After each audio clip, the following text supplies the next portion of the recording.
ሰላም ጤና ይስጥልን ውድ የተከበራችሁ የቻናላችን ተከታታዮች እንግዲህ በዛሬው ቪዲዮአችን ደግሞ ፍሬሽማን ባዮሎጂ ቻፕተር 6 ፓርት 1 እናያለን ማለት ነው። ኢንፌክሽየስ ዲዚዝ ኤንድ ኢሚዩኒቲ የሚለውን የምንመለከት ይሆናል። በመጀመሪያ እንግዲህ ኢንፌክሽየስ ዲዚዝ የሚለውን በዚህ ፓርት የምናይ ይሆናል ማለት ነው። በሚቀጥለው ፓርት ደግሞ ኢሚዩኒቲ ኤንድ ኢሚዩን ሲስተም የሚለውን እንመለከታለን። ለቻናሉ ግን አዲስ ከሆናችሁ ቻናሉን ሰብስክራይብ፣ ላይክ፣ ሼር እያደረጋችሁ አበረታቱን ማለት ነው። አብራችሁን ዝለቁ። በዚህ ፓርት እንግዲህ የምንመለከታቸው በተለይ ደግሞ ኦብጀክቲቮች አሉ። ዘ ሪሌሽንሺፕ ቢትዊን ኢንፌክሽን ኤንድ ኢሚዩኒቲ የሚለውን እንመለከታለን። ዋት አር ዘ ኢንፌክሽየስ ዲዝ ኤንድ ዋት አር ዘ ኮዛቲቭ ኤጀንትስ ኦፍ ኢንፌክሽየስ ዲዝ የሚለውን እናያለን። ኤክስፕሌን ዘ ፕሪንሲፕልስ ኦፍ ኢንፌክሽን ኤንድ ዲስክራይብ ዘ ሞድ ኦፍ ዲዚዝ ትራንስሚሽን ኤንድ አይደንቲፋይ ዘ ኮዛቲቭ ኤጀንትስ ኦፍ ዲዚዝ የሚሉትን በዚህ ፓርት የምንመለከት ይሆናል። So the rest becomes covered with the second presentation ማለት ነው. Just explain the different mechanism of innate and adaptive immunity, understanding the host defense mechanism against disease, analyze the adverse immune reaction and measure damaging effect of immune system can be covered with part 2 of this presentation. እንግዲህ በሁለተኛው የምናያቸው ይሆናል ማለት ነው። በመጀመሪያ ግን infectious disease ማለት ምን ማለት ነው? Infectious disease are a disease or it is what is an infection caused by what infectious agents ኢንፌክሽን ወይም ደግሞ ዲዚዝ ተብሎ የሚጠራው ነገር በምን ይመጣል ከተባለ በኢንፌክሽየስ ኤጀንቶች ናቸው ወይም ደግሞ በሽታ አምጪ ተዋሲያን የምንላቸው ባክቴሪያ ሊሆን ይችላል፣ ቫይረስ ሊሆን ይችላል፣ ፈንጌ ሊሆን ይችላል፣ ፕሮቶዞዋ or helminths, it may be prawns or it may be what worms ወይም ደግሞ ባክቴሪያ፣ ቫይረስ፣ ፈንገስ እንደዚህ ነው ፕሮቶዞዋ እንዲሁም ደግሞ ትላትሎች ሊሆኑ ይችላሉ ማለት ነው። therefore infectious disease it occurs as a result of interaction or between what that of pathogenic organism or microorganism, those are bacteria, virus, fungus ምንላቸው with the host cells with our cells ማለት ነው። ስለዚህ የኢንፌክሽየስ ዲዝ ሊፈጠር የሚችለው ምንድነው?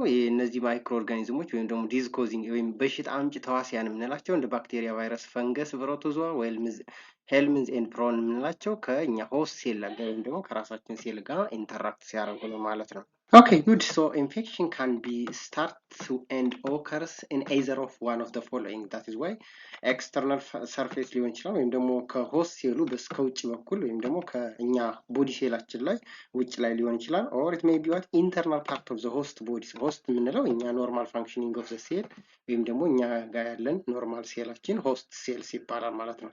so routes of entry ይሄ እንግዲህ infectious agent ወይም ደግሞ infectious pathogen የምንላቸው እነዚህ disease causing microorganism በምን አይነት መልኩ ሊገቡ ይችላሉ? one through the respiratory system ወይም ደግሞ በመተንፈሻ አካላት ሊገቡ ይችላሉ። one in digestive organ or GI tract or the other one through the skin ወይም በቆዳችን በውንድ ወይም ደግሞ በቁስል አማካኝነት the other one urogenital tracts or through the urinary systems and the other one within the conjunctiva or it may be through blood borne በተለይ ደግሞ ከደም ንክኪ ጋር ላይ ኒድልስ መርፌ ጋር ወይም ደግሞ ኢንሴክት ባይትስ ጋር ሊተላለፍ ይችላል ማለት ነው። ሶ ዘ ሚንስ ኦፍ ኢንቴሪ እንግዲህ ይሄ ፓቶጂን ወይም ደግሞ ዲዝ ኮዚንግ ማይክሮ ኦርጋኒዝም ሊገባ የሚችለው ዋን ኮንታሚኔሽን ነው ስሩ ኮንታሚኔትድ ፉድ ኦር ዋተር ኢት ሜይ ቢ ደስት ኦር ኤርስ or it may through what sexual contact or body fluids like blood or insect bite ሊሆን ይችላል or penetrating what intact within contaminated skins በተለይ ደግሞ ከተፈከለ ወይም ደግሞ በሽታው ካለባቸው ሰዎች ጋር የቆዳ ንክኪ ካለ ማለት ነው። Good, some infections are specific, right? Some infections are specific to a single host cells, but others may be what to what that is why more than most what specific. So some infections are specific to a single host or related host species due to what specificity in the host cells or its receptors ማለት ነው። The other one, some of them may be affects what more than one host species due to what similarity or relatedness of the host cells or their receptors በተለይ ተመሳሳይነት ስላላቸው ከአንድ በላይ ሴልን ሊያጠቃ ይችላል ማለት ነው። host damage or our normal functioning of the cell can be damaged or caused by one toxin ወይም ደግሞ መርዝ ነው ማለት ነው። destructive enzymes produced by pathogen or it may be what unregulated immunity or immunity against the pathogen of the host can be what just it might be damaged. Therefore, a pathogen must accomplish what the following steps to cause what infections or to cause diseases or infectious disease. And pathogen ወይም ደግሞ አንድ disease causing organism በሽታ ለማምጣት የሚከተሉትን ነገሮች ማሟላት ይኖርበታል ማለት ነው። one pathogen must be able to what enter the host body ወይም ደግሞ ወደ ሰውነታችን መጀመሪያ መግባት አለበት። the other one adhere or stick to the specific host ሴልስ ከዛ ሴል ጋር ከሚጠበቀው ሴል ጋር ሄዶ ምን ማድረግ ስቲክ መጣበቅ አለበት ወይም ደግሞ ሄዶ መገናኘት አለበት ማለት ነው። the other one invade and colonize the host tissues ምን ያደርጋል ማለት ነው? ሴሉን ወይም ደግሞ ያን ሆስት ሴል ማጥቃት ይጀምራል ማለት ነው። it must metabolize and multiply or in the host ቲሹስ ምን ማድረግ ይጀምራል ማለት ነው? ሴሉን መጉዳት እንዲሁም ደግሞ ራሱን በራሱ የማባዛት ወይም ደግሞ ሪፕሮዲዩስ ያደርጋል ማለት ነው። the other one it must resist host defense ማለት ነው። host defense አለ ወይም ደግሞ የራሳችን ሴል የራሱ ዲፌንስ ሜካኒዝም ኦር ሰልፍ ዲፌንስ ሜካኒዝም ኦር ኢኔት ወይ አዳፕቲቭ ኢሚዩን ሲስተም ስላለው እሱን ምን ማድረግ አለበት? ሬዚስት ማለት መቋቋም አለበት ማለት ምኑ ፓቶጅን ወይም ደግሞ ዲዚዝ ኮዚንግ ማይክሮ ኦርጋኒዝም ነው። it must damage what the host cells that is by via productions of toxin ወይም ደግሞ መርዝ በማመንጨት ሊሆን ይችላል or it may be through destructive enzymes ወይም ደግሞ ቶክሲን ፕሮዲውስ በማድረግ ምን ያደርጋል? ሴሉን ይጎዳል ማለት ነው። host pathogen relationship has 3 stages ወይ ደግሞ እነዚህ ሆስቱና ሴሉና ፓቶጅኑ ወይም ደግሞ disease causing microorganism ሪሌሽንሺፓቸውን ስናይ ሶስት ነገር አላቸው። one the first one is carrier stage or states ይባላል። the perfect relationship and both are at equilibrium. That is why tissue damage by what pathogen balanced by host repairing mechanism, therefore it cannot affect the cell. የሴሉ በሽታውን ወይም ደግሞ ፓቶጅን የመቋቋም አቅሙ ምንድነው? at equilibrium ነው ማለት ነው። ባላንስድ ናቸው። ስለዚህ ማጥቃት ወይም ደግሞ በሽታ ማምጣት አይችልም ማለት ነው። ሳይንስ may not be manifested or maybe not be visible, so may not detect in the diagnosis, therefore it does not show any signs and symptoms. the other one disease stage ነው። disease stage ማለት this is what the pathogen or the disease causing microorganism is dominant በተለይ በሽታ አምጪ ተዋሲያን ምን ያደርጋል ማለት አቅሙ ከፍተኛ ይሆናል ማለት ነው። ከፍተኛ ሆነ ማለት ደግሞ due to higher pathogenicity of the pathogen or microorganism ማለት ነው። lower resistance of the host or immune systemaችን of the host ምን ያደርጋል? ይቀንሳል and signs and symptoms can be manifested, pathogen detected in the diagnosis or need treatments. The third one or the states of host pathogen relationship is what? Parasite destruction state ይባላል ወይም ደግሞ host dominant. That is why the host or our the host cells cannot defend against that pathogen due to immune system. Due to resistance of the host, that is immunity and treatment, so signs and symptoms are disappear, damage repairs, and immune will be what established. Therefore, the pathogen does not cause a disease. So the other one terminology related with infection and infectious diseases, right? Incubation period divided into two, that is clinical as well as what biological period. Clinical incubation period is the time interval between the initial infection and the first appearance of the first symptoms. አሁን ወዲያውኑ ፓቶጅኑ ወይም ደግሞ ባክቴሪያ ኦር ቫይረሱ እንዳጠቃን ከዛ በኋላ እና ምን ማለት ነው የመጀመሪያው ሳይንና ሲምፕተም ምልክቶችን የሚያሳይበት ፔሪድ ክሊኒካል ኢንኩቤሽን ፔሪድ ተብሎ ይጠራል ማለት ነው። that is why in the initial interval between the initial infection and the first signs and symptom to be appear. The other one biological incubation period is the time interval between initial infection and the detections of pathogenic life stages, that is diagnosis sample ማለት ነው። So sign symptom ማለት ነው the change in the body function, that is what felt by what patient as a result of what disease. እንዲህ ሰውነታችን የሚያሳየው ለውጥ ማለት ነው። ሳይን ወይም የሚያሳየው ለውጥ ወይም ደግሞ ከድሮ ወይም ደግሞ ከኖርማሉ የተለየ ነገር ሲያሳይ ማለት ሳይን ስንል ደግሞ a change in the body that cause can be what measured or observed የሚታይ ወይም ደግሞ የሚለካ ነገር ለውጥ ሲያመጣ ያ ሳይን ይባላል ማለት ነው። the other one syndrome is a specific group of signs and symptoms. It's a group of signs and symptoms that accompany a disease. ሳይኑም ሲምፕተሙም በአንድ ላይ ተጠቃሎ ሲንድሮም ተብሎ ይጠራል ማለት ነው። Good. So the other one is infection. When the pathogen invades the host cells, pathogen ወይም ደግሞ disease causing microorganism host cell ሲያጠቃ it begins what growing ምን ያደርጋል? ራሱን ማሳደግ ሪፕሮዲዩስ ማድረግ ይጀምራል ማለት ነው። So disease የምንለው ደግሞ when the host body or the cells are what damaged and tissue or organs function is impaired or what abnormal, በተለይ ደግሞ የሴል ወይም ደግሞ የኦርጋን ፋንክሽን ሲቋረጥ ማለት ነው with signs and symptoms due to infections. So the other one is zoonosis. Zoonosis የምንለው the disease occur in animals and that is transmitted to what humans. ከእንስሳት ወደ ሰው የሚተላለፍ በሽታ ዞኖሲስ ይባላል ማለት ነው። So the other one is pathogenicity is the ability of the pathogen or the disease causing microorganism to cause a disease we call pathogenicity ብለን እንጠራዋለን። Virulence is the degree of pathogenicity where the levels of the disease and the damage, that is why the degree at which or the levels of pathogenicity, that is the pathogenicity is the ability of the pathogen to cause a disease. So classifying infectious disease by spreading among hosts, that is why. So this infectious disease can be communicable disease. Communicable ማለት a disease spread from one host to the other. ኮሚኒኬብል ነው ተዛማች ማለት ነው። ከአንዱ ሴል ወደ ሌላኛው ሴል የሚዛመት ወይም ደግሞ የሚተላለፍ ማለት ነው። ኮንታጂየስ ዲዚዝ ስንል ደግሞ ዲዚዝ ኢዝሊ ስፕሪድ ፍሮም ሆስት ቱ አናዘር ሆስትስ ማለት ነው። ከአንዱ ሆስት ወደ ሌላኛው ሆስት ስፕሪድ የሚያደርግ ማለት ነው። ስለዚህ ይሄ ኮንታጂየስ ዲዚዝ ነው። ነን ኮሚኒኬብል ዲዚዝ ምን ነው? ዲዚዝ ዳዝ ኖት ትራንስሚት ሊተላለፍ የማይችል ነን ኮንታጂየስ ዲዚዝ ብለን እንጠራዋለን ማለት ነው። ሶ ዲዚዝ ዲቨሎፕመንት ኤንድ ስቴጅስ. When you see disease and development as well as stages, incubation period is the time interval between infection or the initial infection and the first appearance of sign and symptom. We call incubation period in the diagnosis as well as prodromal period ምንለው ደግሞ is characterized by the appearance of the first mild sign and symptom. mild የሆነ ወይም ደግሞ በጣም ቪዚብል ያልሆነ ሳይን ሲምፕተም ሲያሳይ ይሄ prodromal period እንለዋለን። period of illness ምንለው ደግሞ is a disease at its height level, በጣም ከፍተኛ ሌቭል ላይ ሲደርስ ማለት ነው። all these signs and symptoms are what apparent. ሁሉም ምልክቶች እና ማሳየት ያለበት ሳይኖች ይታያሉ ማለት ነው። that is why period of illness ብለን እንጠራዋለን። period of decline ምንለው sign and symptoms can also what subside or decrease የሚያደርጉበት period of decline ወይም ደግሞ እየቀነሰ በሽታው እየጠፋ የሚመጣበት period ማለት ነው።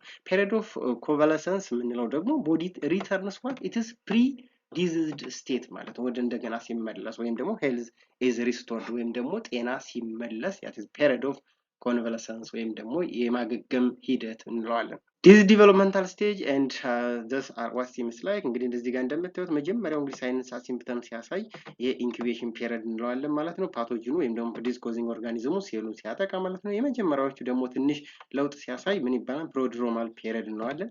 ሲቨር ስቴጅ ወይም ደግሞ ፔሪድ ኦፍ ኢልነስ ምነው በጣም የከፋ ደረጃ ሲደርስ ወይም ሁሉንም ሳይንና ሲምፕተም ማሳየት ሲጀምር ማዛት is most severe sign and symptoms።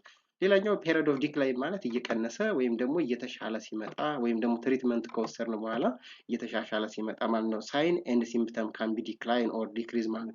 ፔሪድ ኦፍ ኮንቫለሰንስ ማለት ኦልሞስት ወደ ማገገም ሂደት ወይም ደግሞ እየተሻለ ነው ወደ ኖርማል ስቴጃችን እየተመለስን ነው ማለት ነው። Okay, let's try to proceed to the classifications of infectious disease by occurrence of a disease. Therefore, we have two terminologies like incidence is the fractions of a population that can counteracts a disease during what at a specific time. The number of new occurrence of a disease ማለት ነው incidence ማለት።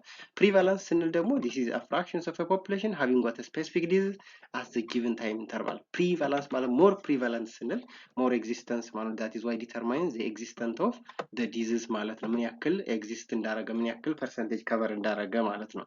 so the other one sporadic disease የምንላቸው disease that occurs occasionally in a population. occasionally ነው but not mostly ማለት ነው። so the other one endemic disease የምንላቸው disease constantly present in the population. that is why they are obvious ይታወቃሉ ማለት ነው። constantly ሊከሰት የሚችል በሽታ ማለት ነው። therefore the other one epidemic disease የምንላቸው ደግሞ disease that is acquired by many hosts in a given area of short time በአጭር ጊዜ ውስጥ ወይም ደግሞ በተወሰነ ሰዓታት ውስጥ የሚከሰት ባልተለመደ ጊዜ ውስጥ ኤፒደሚክስ ነው። ኢንደሚክ ልክ እንደምንለው ምንድነው ማለት ነው? ሾርት ፔሪድ ኦፍ ታይም ይከሰታሉ ወዲያው እንዲጠፉ የሚችሉ ማለት። ፓንደሚክ ዲዚዝ ስንል ደግሞ ወርልድ ዋይድ ማለት ነው ወይም ደግሞ እንደ አጠቃላይ ዓለም አቀፍ ክስተት የሆኑ ላይክ እንደ ኮቪድ-19 ማለት ነው። Okay, let's try to proceed to the next one is severity or durations of infectious disease ምንላቸው acute እንግዲህ duration ወይም ደግሞ ቆይታ ጊዜ ወይም ደግሞ ያለውን አጠቃላይ ዲዚዝ ስናይ acute ማለት disease develop rapidly በአጭር ጊዜ ውስጥ ወይም በፍጥነት የሚዛመት ማለት ነው። chronic disease ምንላቸው ደግሞ develop slowly but they are what life threatening ማለት ነው። ብዙን ጊዜ ረጅም ጊዜ የሚቆዩ ወይም ደግሞ ብዙ ጊዜ እንግዲህ ፎሎ አፕ የሚያስፈልጋቸው ማለት ነው። ሰብ acute ምና symptoms appear between what acute and that of chronic So latent disease ምንላቸው disease with a period of what no symptom latent ናቸው ምንም አይነት ምልክት የማያሳዩ ማለት ነው when the causative agent is what intact ማለት inactive ነው አያሳይም ማለት ነው so extent of infection and infections of infectious disease can be what local infection ሊሆን ይችላል pathogens are limited to a small area of the body በተለይ ደግሞ ሎካል ምንላቸው በጣም የተወሰነ የሰውነታችን ክፍል የሚያካልሉ ማለት ነው systematic infection ምንላቸው an infection throughout the body by blood or by the lymph የምንላቸው ናቸው ማለት ነው Huge systematic infection can be what bacteremia or that is why bacteria in the blood spices this is toxic inflammatory condition or host reports arising from what that of the spread of microbes especially bacteria or their toxins the other one septicemia or growth of bacteria in the blood and toxemia toxins in the blood mia ካለ ሁሉ ጊዜ ምንድነው ማለት ነው blood ነው ማለት ነው viremia that is why virus in the blood ማለት ነው or infected with blood with virus ማለት ነው parasitemia the presence of parasite in the blood that is why the causative agent is parasite so focal infection የምንለው ደግሞ systematic infection that begins as a local infections so the primary infection ነው acute infection caused by initial illness ወይም ደግሞ this is at the beginning of the illness ማለት ነው secondary infection occurs after the host is what weakened or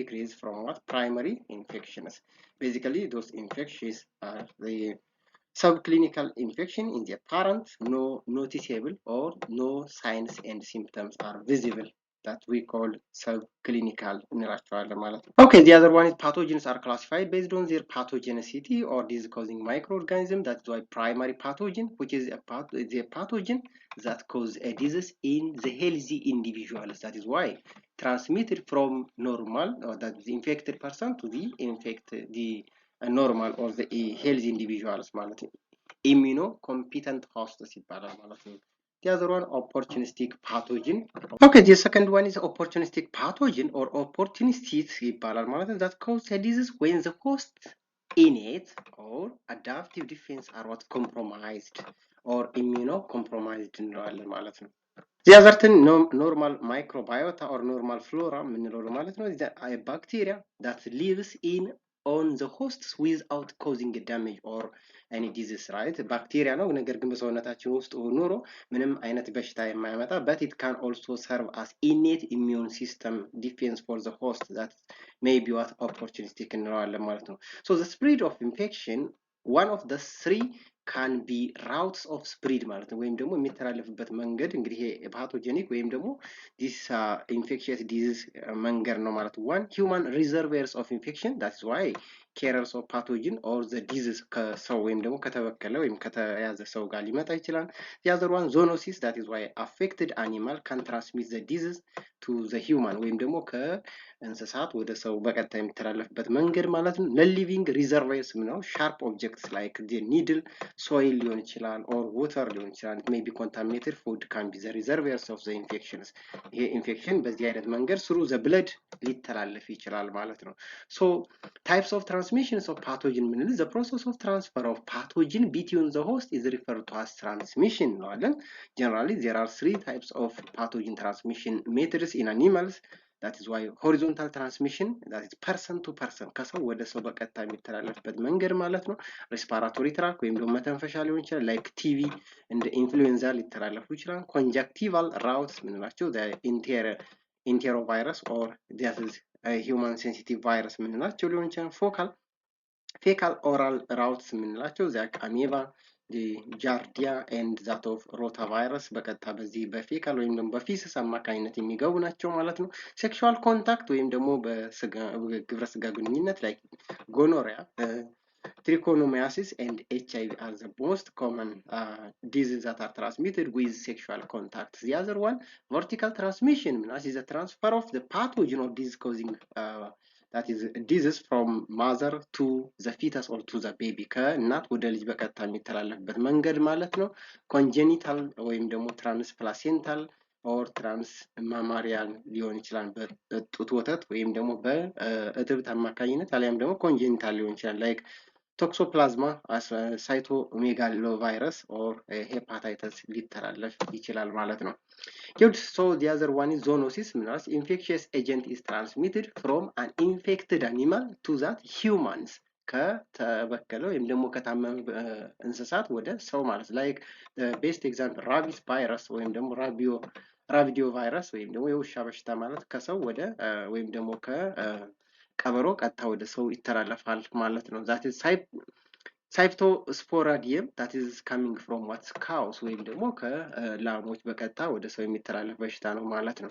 ሞድ ኦፍ ትራንስሚሽን ስናይ it may be direct contact ሊሆን ይችላል፣ ኮንታክት ወይም ደግሞ ንክኪ ካለን ማለት ነው። ስሩ ስኪን ቱ ስኪን ኮንታክት ሊሆን ይችላል፣ ኪሲንግ ሊሆን ይችላል፣ ወይም ደግሞ መሳሳም፣ ሴክሹዋል ኢንተርኮርስ ወይም ደግሞ የግብረ ስጋ ግንኙነት ሊሆን ይችላል፣ ኦር ዳይሬክት ቦዲ ኮንታክት ሊሆን ይችላል፣ ፍሉድ ላይክ እንደ ብለድ ወይም ደግሞ እንደ ደም ንክኪ ማለት ነው። ወይም ደግሞ ኢንሴክት ኦር አኒማል ባይት ወይም ደግሞ እነዚህ እንስሳቶች ሊነክሱን ይችላሉ ማለት ኮንታክት ዊዝ ኢንፌክሽየስ ኤጀንት ላይክ ሃርቦሪንግ ወይም ደግሞ ሶይል አፈር ሊሆን ይችላል፣ ወይም ደግሞ ኢንፌክትድ ሜል ምግብ ሊሆን ይችላል። ኢት ሜይ ቢ ዋት ኢንፌክትድ ድሮፕሌት ወይም ደግሞ ስኒዝ በሚያስነጥሱበት ጊዜ አለያም ደግሞ በሚያወሩበት ቶኪንግ ጊዜ ኦር ካፊንግ and so forth like ringworm, HIV or AIDS, influenza, rabies, malaria and so forth. These are transmitted with direct contact.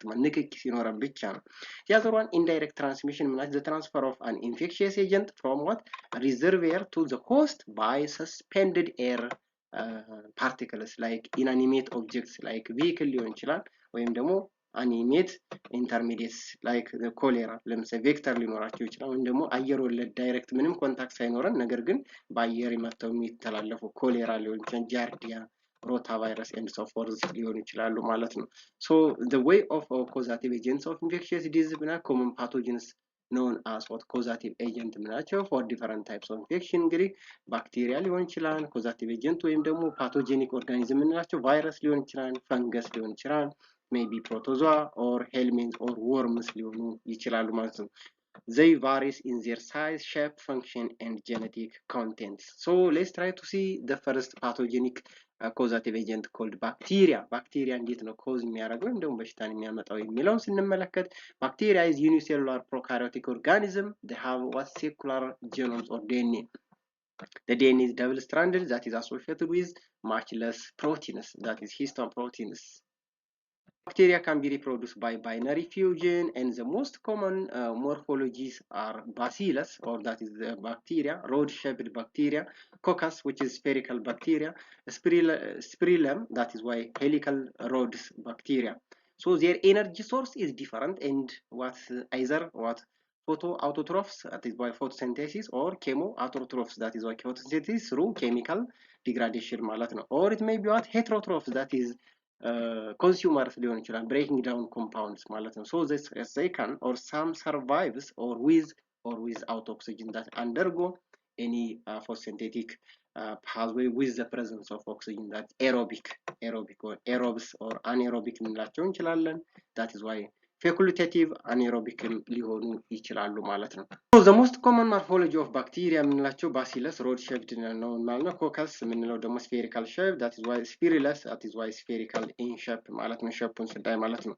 two class አለው based on the cell structure and that of the result of some gram staining, that is why gram negative bacteria and gram positive bacteria ብለን በሁለት እንከፍላቸዋለን ማለት ነው። gram negative bacteria ስንል they have what a thin peptidoglycan layer, that is a carbohydrate layer and an outer lipid membrane and appears pink after the gram staining. pink color ያመጣሉ like salmonella typhi ወይም ደግሞ typhoid fever ምንላቸው yersinia pestis ወይም ደግሞ plague ምንላቸው ማለት ነው። ስለዚህ ምን ያሳያሉ? pink color ያሳያሉ ማለት ነው after staining. the other one gram positive bacteria ምንላቸው they have a thick peptidoglycan, don't forget thick peptidoglycan layers, but the gram negative ላይ ደግሞ ምንድነው ቲን ነው ሌየራቸው ማለት ነው። so no outer lipid membrane, they have no lipid membrane, they appear what purple after gram staining, purple color ይኖራቸዋል ማለት ነው። just like staphylococcus aureus, that is skin, respiratory and wound infection, that is clostridium and tetani, that is produce lethal toxins, and only few bacteria stains causes what a disease like bacterial meningitis, pneumonia, that is the other one tuberculosis and typhoid fevers are mostly caused by bacteria. So some lives as normal flora, some bacteria are existed as normal flora ወይም ደግሞ ኖርማል ባዮታ ብለን ቀደም ሴላችን ሆስት ሴላችን ላይ የሚኖሩ ነገር ግን ለሴሉ ሃርም ሳይሆኑ ወይም ደግሞ ጎጂ ሳይሆኑ ጠቃሚዎች ናቸው ማለት they gives protection to the host that is as innate immune system ማለት innate immune system defense against the host cells ማለት ሴሉን የሚጠብቁ ናቸው እንደውም so bacterial infection can be treated with what antibiotics or ደግሞ drugs called antibiotics.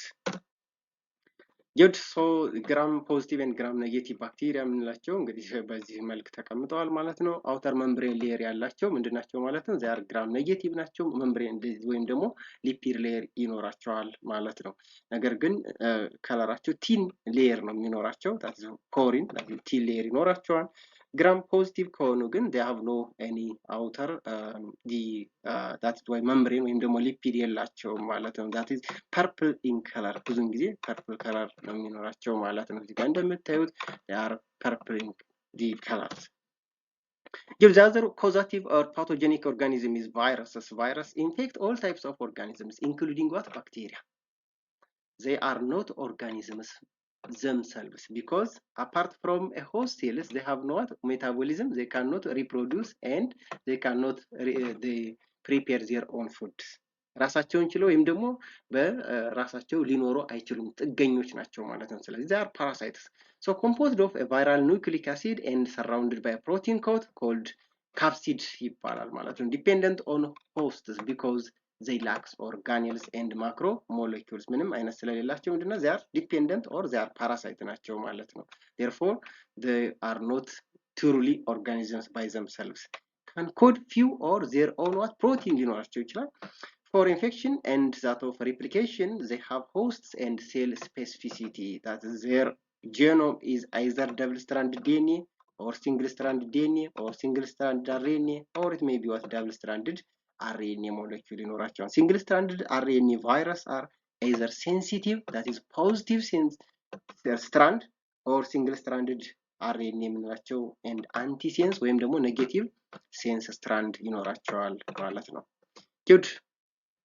So viruses are classified based on shape, size, genome type, and so forth. That is why based on genomes, like DNA or RNA virus, ልንላቸው እንችላለን. DNA virus ምንላቸው herpes, that is why herp virus ምንላቸው chickenpox ወይም ደግሞ ይሄ chickenpox ተብሎ የሚጠራው virus, cold virus, that is cold spore ምንላቸው ወይም ደግሞ common cold የሚያመጡ so the other one pox virus or smallpox የሚያመጡ they are DNA virus ናቸው ማለት ነው. the other one RNA virus ምንላቸው ደግሞ paramoxy what viruses or flu that influenza የሚያመጡ measles and then ኩፍኝ የሚያመጡ retrovirus like AIDS የሚያመጡ they are what RNA viruses RNA ናቸው ማለት ነው. So the other causative pathogenic organism is fungi or fungi. Those fungi are eukaryotic organisms, heterotrophic. They are what they cannot prepare their own food through photosynthesis, and they have rigid cellulose. That is cellulose of the plant we call carbohydrate called cellulose, and chitin-based cellulose. Reproduce primarily by forming spores, and most are multicellular organisms. Some are what? Some few are unicellular, like yeasts. So mostly they are multicellular organisms and has great roles of decomposers. They are decomposer in the environment. በተለይ ቆሻሻን ምን ማድረግ ነው ማመስበስ ወይም ደግሞ ወደ አፈርነት መቀየር ነው. Examples of a disease caused by fungi are ringworm. The other one is histoplasmosis. That is why mild to severe lung infection transmitted by bat ወይም ደግሞ በሌሊት ወፍ የሚራባ ማለት ነው or bird droppings. So the other causative agents or the pathogens protozoans, that is protozoans are what unicellular heterotrophic organisms. They are eukaryotic in nature and they are dependent on other producers capable of a variety of rapid and flexible movement. So they have two life stages, that is cyst or dormant. So elastropocytes, that is active የምንላቸው ይኖራቸዋል ማለት ነው. So acquired through contaminated food. Basically protozoa can be transmitted with contaminated food or water like amoeba, giardia, or it may be by the bites of infected arthropods such as mosquitoes is the causative agent for malaria, and diarrheal disease can be caused by two common protozoan parasites like giardia can be transmitted by giardia lambelia and Cryptosporidium parvim, it is who is the causative agents for that is why protozoan disease. Malaria is caused by different species of what protozoan Plasmodium falciparum. That is Plasmodium is the causative agent for malaria. The other and the last one is helminths is another pathogens that cause a disease. They are simple multicellular invertebrate animals, which are some of which are very infectious parasites, and they are and have what differentiated tissue ይኖራቸዋል ማለት ነው. They have complex reproductive cycle, and that of the common helminths that can caused by helminths are what ascaris disease, like tapeworms, Tania species, and hookworms as well as schistosomiasis are the major and the most common types of disease caused by helminths. And the other one is prions. Prions are a proteins. They are a protein with some virus proteins, right? They have no genetic material, but normally harmful. They are harmless. They have no any harm effects. But if it is folded into an abnormal shape, it can cause or becomes what rogue agents, right? They can be what harmful ሊሆኑ ይችላሉ ማለት ነው.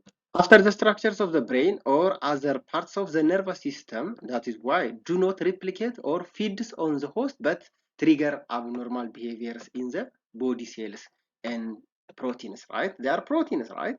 So the known prion disease includes like Creutzfeldt-Jacobs disease, that is in humans, and scrapie and sheep, as well as bovine spongiforms, that is encephalopathy, made cow disease in cattle. በተለይ ደግሞ ጥጃ ላይ ወይም ደግሞ የእንስሳቶች ላይ የሚከሰት ነው።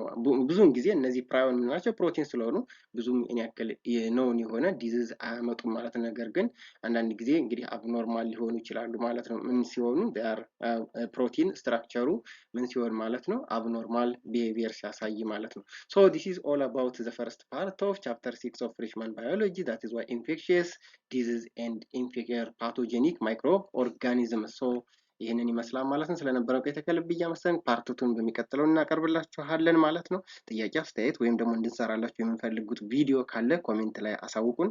በያላችሁበት ሰናይ ጊዜ